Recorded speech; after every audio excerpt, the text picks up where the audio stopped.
Are you an artist struggling to make ends meet? Are you having a hard time getting paid for the products that you make? Are you a singer, songwriter, musician, comedian, or anything in the creative arts business that's having a hard time making a few bucks?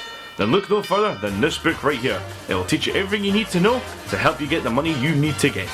This book is called How to Make a Living by Working for Free, written by the fantastic comedian and friend Simon Kane. He has written this book on how to give you a successful living by doing the back to basics minimals to get you the funds that you need to do whatever you want.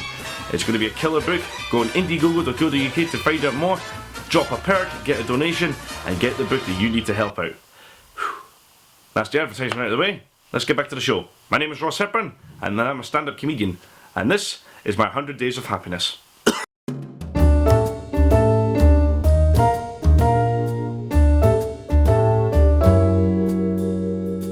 Hello everybody and welcome back to my 100 Days of Happiness. This is day 3 now, and what day could possibly bring me any more happiness than actually doing a gig?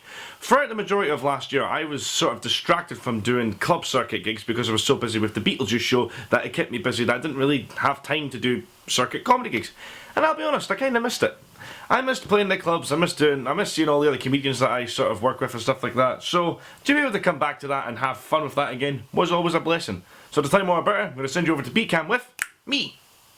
Thanks, me. Well, here I am sitting in the blind pot. I've just finished having a meeting with my business manager, and I'm running over the last few minute jokes that I'm going to be telling tonight at the lineup this evening. I'm looking forward to it. I've not done a proper comedy gig in a while, and it looks it's going to be a well-established night, and all of my friends are going to be there that I've known from the comedy circuit. So it's just going to be good to be being able to tell new jokes and not having to worry about the overall presentation of the night. So it shall be good crack. All the best. So I look forward to seeing what goes down tonight.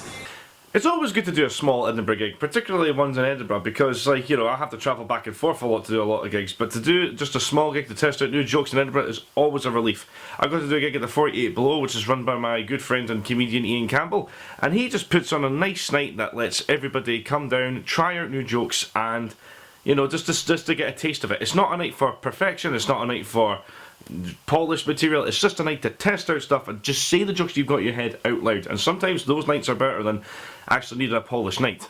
So here I am in the venue now, and it is a beautiful looking venue. Really nice and fancy and comfortable and sophisticated.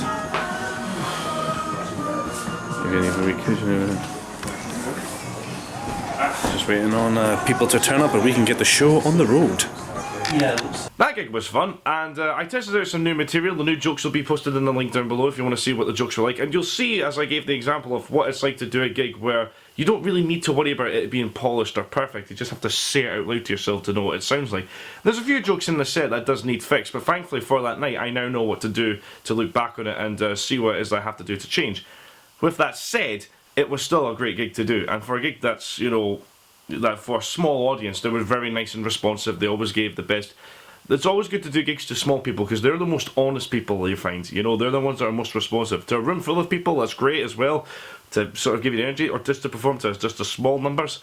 They are the ones that will be the most responsive, most honest, and they're the ones that will just talk to you at the end of the show and tell you, what they liked and didn't like.